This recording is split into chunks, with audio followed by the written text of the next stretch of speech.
Assalamualaikum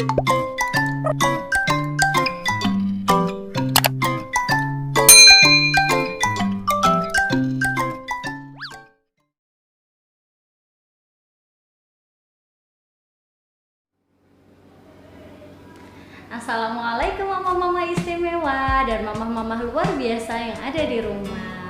Kembali lagi berjumpa dengan channel Al-Mansur Istimewa. Pada hari ini kita akan belajar bersama dengan Bunda Leha. Halo. Bunda Leha ini dari Syahmi Learning Center. Hari ini kita akan mengupas tentang gaya belajar anak. Nah, jadi ini bisa menambah wawasan untuk mama-mama yang ada di rumah selama mengajari anak, dan juga pengetahuan baru untuk bu guru bagaimana sih gaya belajar anak. Selanjutnya kita akan kupas tuntas bersama Bunda Leha, Bunda yang luar biasa. Oke, kita langsung aja ya. Assalamualaikum Bunda Leha. Waalaikumsalam warahmatullahi wabarakatuh. Selamat datang di Al-Mansur. Terima kasih. Oh iya, ini Bunda Leha, ini untuk mengetahui bagaimana sih gaya belajar anak, biar mama-mama itu juga tahu bagaimana belajar dan gaya belajar untuk anak agar tidak stres juga. Ini Ya, anak betul. saya harus duduk diam, padahal gaya belajarnya anak beda-beda. Beda-beda. Oke, monggo Bunda Leha. Iya, terima kasih luar biasa dengan Al-Mansur Istimewa lagi hari ini. Dan hari ini kita akan belajar bersama atau sharing bersama tentang gaya belajar anak. Sebelum saya menyampaikan tentang spesifikasi gaya belajar anak, perlu kita tahu apa sih definisi dari gaya belajar anak itu. Gitu. Nah, gaya belajar itu adalah salah satu karakteristik anak untuk mendapatkan informasi. Nah, baik itu secara kognitif maupun secara mental. Nah, itu bisa didapatkan melalui gaya belajar itu. Namun, di sini kita perlu tahu ada beberapa tipe gaya belajar anak. Dan sama nih, anak-anak, orang dewasa, remaja, sama gaya belajarnya itu sama. Jadi tidak ada bedanya ya? Tidak ada bedanya, karena ada 3 tipe gaya belajar. Jadi, gaya belajar itu ada 3. Yang pertama adalah visual, yang kedua adalah auditory, dan yang ketiga adalah kinestetik. Nah, apa itu semuanya gitu, Iya. dan apa tuh seperti apa tuh gitu. Nah, gaya belajar anak yang misalnya visual itu berarti anak-anak bisa belajar dengan cara duduk tenang. Dia memerlukan objek yang bisa dilihat, yang bisa langsung dipegang. Nah, kalau anak-anak yang auditory, dia akan lebih cenderung akan menggunakan pendengarannya. Misalnya dia belajar dengan cara bergumam. Nah, kadang dia itu membaca dengan keras. Kalau belajar itu seperti Iya, itu. ada ya Bunda ya. Iya, belajar itu misalnya baca kalimat itu pasti dibaca dengan keras. Terus dia butuh komat kamit gitu Iya, kan, iya, dia iya. menggerakkan bibirnya gitu. Nah, kelemahannya anak-anak auditori ini adalah ketika dia mendengar suara lain, misalnya mendengar musik atau mendengar suara-suara lain dari luar, itu dia gampang sekali buyar. Iya, justru gampang sekali buyar konsentrasinya, karena dia sudah memfokuskan pada apa yang sudah dia baca, komat kamit dia perdengarkan dari dirinya sendiri untuk dirinya dia sendiri itu Iya. tadi. Nah, untuk yang ketiga ini adalah tipe belajar kinestetik. Anak-anak dengan gaya belajar kinestetik ini mereka menggunakan rasa ya. Anaknya lebih banyak bergerak, Iya. ya seperti itu. Nah, untuk bisa kita lebih paham lagi tentang anak-anak yang memiliki gaya auditori, mungkin nanti orang tua bisa lihat ya, Budi ya, bahwa anak itu lebih senang duduk, Iya. terus membaca, mewarnai atau apa kayak gitu. Iya. Nah, supaya juga kita ini tidak gaspol, remblong. Iya, bener. Jadi orang tua memang benar harus benar-benar paham gaya belajar anak kita, karena setiap anak memang benar memiliki gaya belajar yang berbeda. Untuk itu kayak anak-anak yang visual tuh Bun, makanya kita kan harus mengajarinya. Nah, itu nanti kita akan kupas deh ya, Oh, gimana gitu. untuk anak-anak auditori itu apa sih yang harus kita siapkan. Iya, iya. Untuk anak-anak kinestetik apa yang harus kita Oh siapkan. ya, terus bagaimana itu Bunda Leha bisa kita mengetahui anak kita itu gaya belajarnya yang mana sih kayak gitu? Gimana itu Bunda Leha? Iya. Sebetulnya untuk mengetahui gaya belajar ini tidak sulit, sangat mudah sekali. Jadi dari keseharian anak itu saja sudah bisa diketahui. Oh bisa Iya, ya Bunda? sangat bisa, sangat bisa. Jadi misalnya kok anak ini ternyata tidak suka keramaian, misalnya tidak suka keramaian dia, dan berarti dia lebih mungkin ke visual, karena anak visual itu butuh tenang, dia butuh objek. Nah, stimulasi apa yang bisa kita berikan? Yang pertama adalah kita menyiapkan objek-objek itu, terus mengajari anak untuk membuat sebuah peta pembelajaran gitu. Jadi kayak mind mapping itu penting banget. Jadi biar belajarnya asik kan, karena dia kan sudah butuh buku nih, sudah seneng banget membaca, menulis, mewarnai. Yang intinya adalah dia duduk diam di situ. Tapi untuk kembali mengaktifkan saraf-saraf otaknya agar sinap-sinapnya itu tersambung dengan baik, maka butuh satu tantangan. Salah satunya adalah kita ajak untuk membuat itu tadi peta konsep seperti itu. Jadi dia hari ini mau belajar apa, itu sudah ada peta konsepnya. Jadi itu dia akan jauh lebih cepat untuk masuk ke dalam otaknya.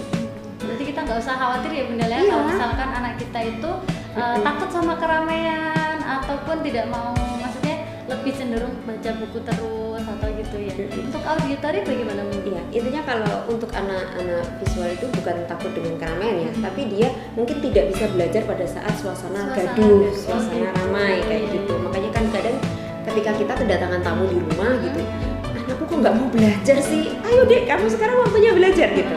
Padahal dia kan gayanya auditory, dia tidak akan pernah bisa belajar. Makanya anak-anak auditory itu pasti memilih waktu belajar itu biasanya sebelum subuh.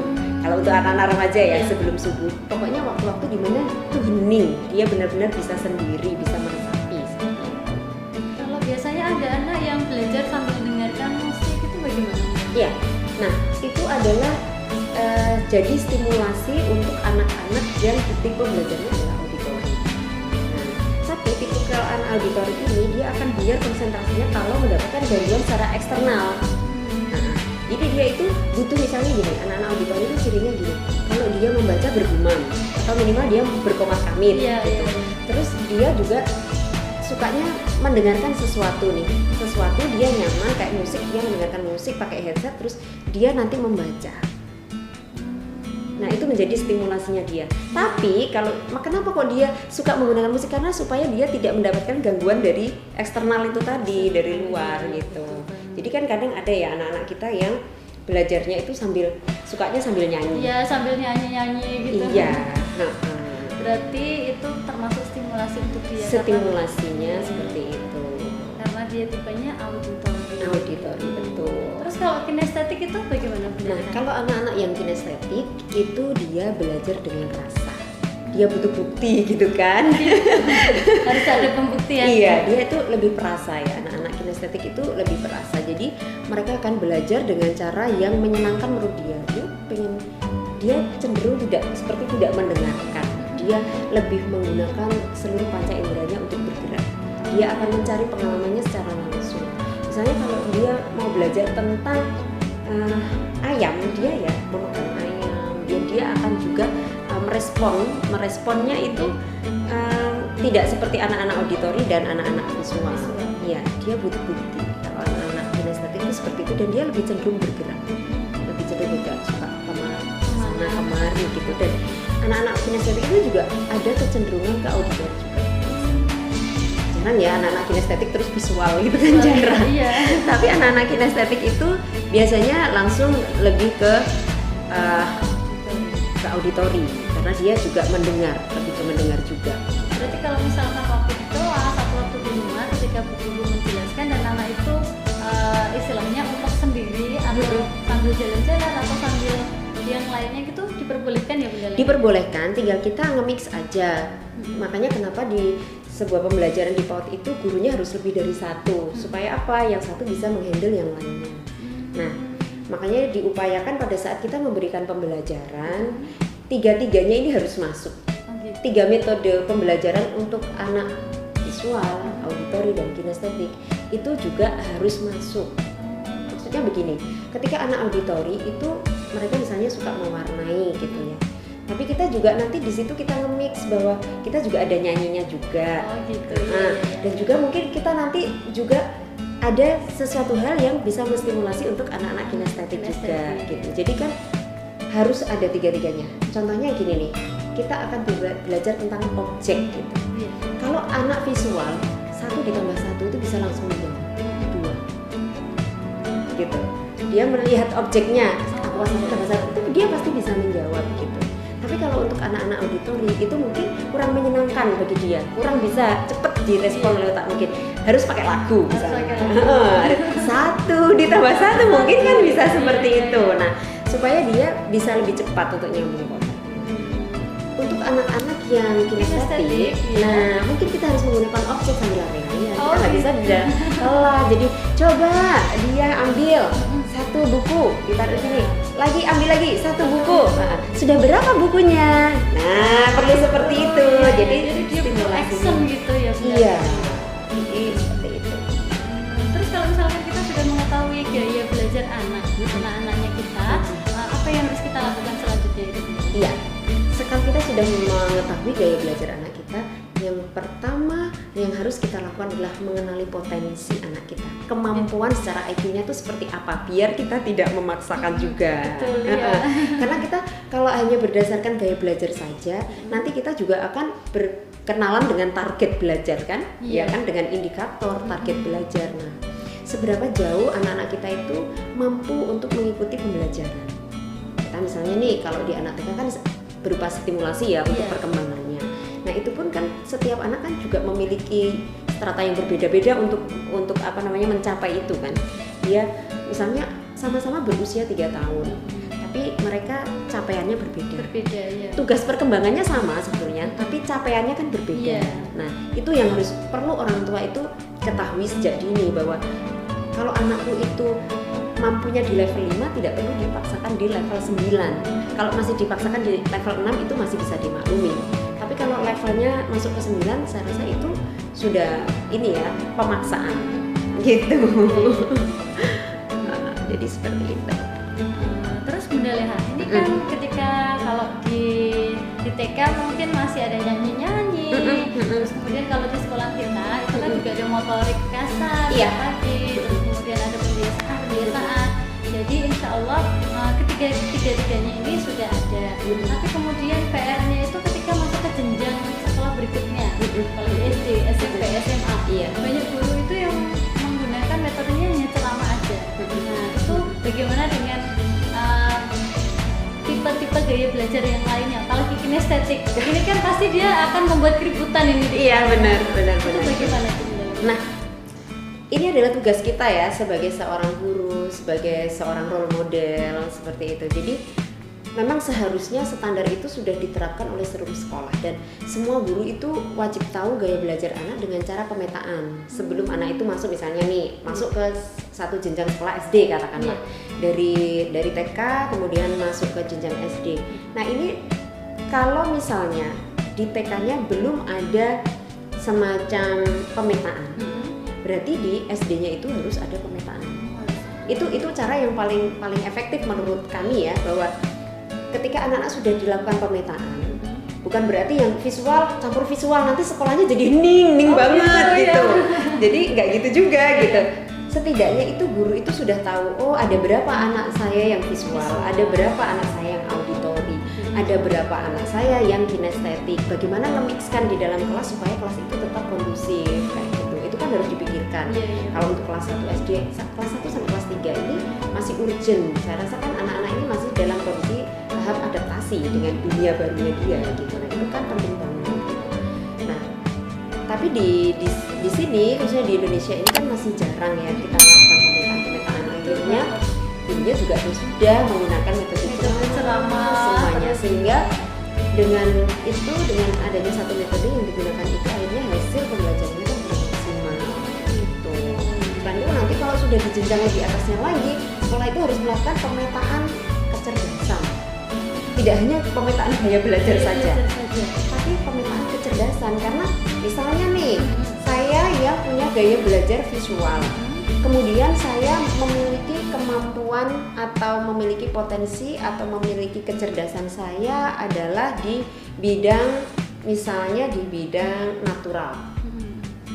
Kalau orang natural itu kan lebih cenderung ke alam, lebih ke tenang. Itu masih bisa nyambung dengan gaya visual saya. Nah, Tapi ketika nanti di situ guru saya tidak memahami kemampuan saya, misalnya saya sukanya natural atau mungkin saya sukanya matematik, tapi nanti saya di bidang lain kan belum tidak maksimal gitu loh. Nah itu nanti dianggapnya bahwa tidak bisa gitu loh. Padahal kan ketika kita sudah mengetahui gaya belajar anak, maka kita harus mengetahui potensi anak dan kemampuan secara IQ tadi. Seperti itu. Tapi kalau jenjang TK sih untuk kemampuan IQ belum penting karena di usia anak-anak yang TK, SD itu masih suka berubah-ubah. Gitu ya. Yang masih bisa itu mungkin di usia 14 tahun itu bisa dilakukan scoring untuk IQ-nya. Tapi anak-anak di bawah 14 tahun itu masih berubah. Gitu ya. Jadi SMP, SMA itu baru nanti dilakukan. Iya. Iya. Jadi mama-mama dan para guru luar biasa jangan sampai salah untuk memahami gaya belajar anak karena itu sangat penting dalam pembelajaran kita sehari-hari. Nah ini untuk Bunda Leha mungkin ada tips-tips untuk mama ketika mengajari anak selama di rumah ini bagaimana? Biar mama-mamanya tambah semangat lagi Bunda Leha. Iya benar, karena sudah 8 bulan ya. Iya. Anak sekolah kan sudah 8 bulan. Pastinya nih orang tua juga sudah banyak yang galau karena banyak beraktivitas untuk pekerjaan juga. Iya. Dan bahkan orang tua yang tidak bekerja di kantor pun juga ini sudah merasa jenuh. Kan orang tua anak juga jenuh banget. Iya. Jadi tips dari saya harus tetap mereframe bahwa kita tetap bahagia dan mengembalikan lagi bahwa tugas kita memang memberikan pembelajaran atau kita adalah guru utama untuk anak-anak kita. Sementara kita harus mereframe itu dulu Bu Dia, mengembalikan bahwa oh ya sih sudah tugas saya mengajari anak-anak saya memang gurunya seperti itu. Itu harus dimasukkan klub dulu ke dalam dirinya. Harus diikhlaskan dulu. Harus gitu. diikhlaskan dulu supaya apa? Biar nggak mengeluh. Ini kan harusnya tugasnya bu guru kan, biar nggak gitu. Kalau kita sudah mau reframe seperti itu, kita sudah merubah pola pandang kita bahwa kita memang adalah guru utama untuk anak-anak kita, maka kita akan mengajarinya dengan senang hati. Yang kedua adalah perhatikan apakah kondisi anak kita itu sudah siap apa belum untuk belajar. Karena moodnya anak kan naik turun gitu. Benar. Jadi walaupun kita sudah bikin kesepakatan nih Dek, kita besok belajarnya jam 7 itu sudah start ya, kita belajar. Tapi ternyata besoknya pada saat jam 7 mood anak itu kurang baik. Maka kita harus menunggu atau mungkin kita bisa menstimulasi agar mood anak kita itu baik. Intinya anak-anak itu siap belajar dulu. Harus diajak bersenang-senang dulu. Kalau anak-anak belum siap belajar, dipaksa pun seperti apa itu pasti hasilnya kurang maksimal. Adanya anak-anak malah jadi rewel. Iya, drama. Iya. Kalau anak belum siap untuk belajar, ya gunakan aja waktu itu untuk quality time aja. Nah, untuk diskusi tentang apapun, karena di situ kan juga belajar. Atau mungkin bisa melakukan sebuah penawaran atau diskusi. Ya udah kalau misalnya hari ini kita belum siap belajar minggu ini, kakak mau belajar apa? Seperti itu. Kasih pilihan. Jadi jangan terlalu dipaksa kalau punya anak sudah tidak mood. Ayo. Iya. Karena menurut saya yang paling penting justru di masa pandemi ini dengan kondisi alam yang belum bisa bersahabat dengan kita semua ini, yang terpenting adalah bagaimana menanamkan karakter positif dengan anak-anak kita. Nah, padahal role modelnya di rumah itu kan kita, orang tuanya, ayahnya, kakek, neneknya, saudara-saudaranya yang di rumah. Kalau kita terus gaspol remblong terus kan yang ditiru anak-anaknya itu terus gitu. Benar. Terus kita misalnya kita minta anak-anak kita melakukan sesuatu itu kita dengan cara teriak dulu. Ya itu akhirnya anak-anak kan juga teriak. Kalau terus kemudian anak-anak jadi ngebantah gitu. Yang terpenting adalah ya itu tadi kita memperlakukan anak-anak kita selalu quality time gitu tadi. Diskusi yang menyenangkan tentang apapun. Karena semua yang kita lakukan itu sebetulnya pembelajaran untuk anak-anak kita.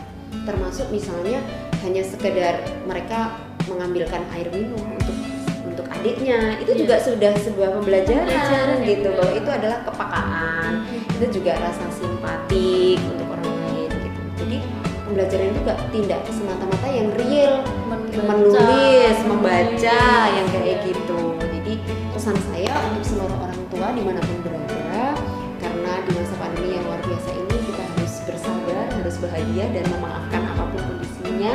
Izinkan anak-anak kita bertumbuh dan berkembang dengan cara yang menyenangkan, supaya anak-anak kita bisa menjadi pribadi yang tangguh dan berkarakter positif, dan insya Allah akan menjadikan negara kita untuk menjadi negara yang bermartabat. Amin, amin ya rabbal alamin. Wah, terima kasih Bunda Leha, ilmunya sangat luar biasa banget. Insya Allah juga akan kita terapkan di sekolah. Oke, terima Dan kasih. mama-mama juga jangan jangan lupa diterapkan juga di rumah. Oke, terima kasih Bunda Leha.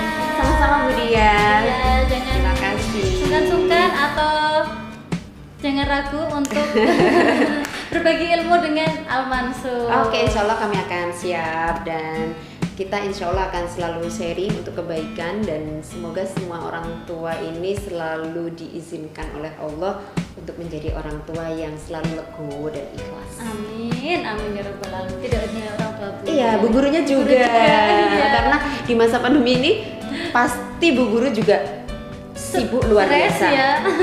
Karena harus menyiapkan beberapa strategi Betul, pembelajaran, betul. harus menyiapkan media, Iya. harus menyiapkan sistem evaluasi. Betul. Dan banyak lagi yang harus Iya. dilakukan dan pastinya bekerja virtual itu akan menguras energi. Menguras energi. Dan tingkat keefektifannya itu kecil sekali. Iya. Oke, terima kasih. Jangan lupa tetap stay tune di channel Al Mansur Istimewa. Sampai jumpa lagi. Sampai jumpa. Wassalamualaikum.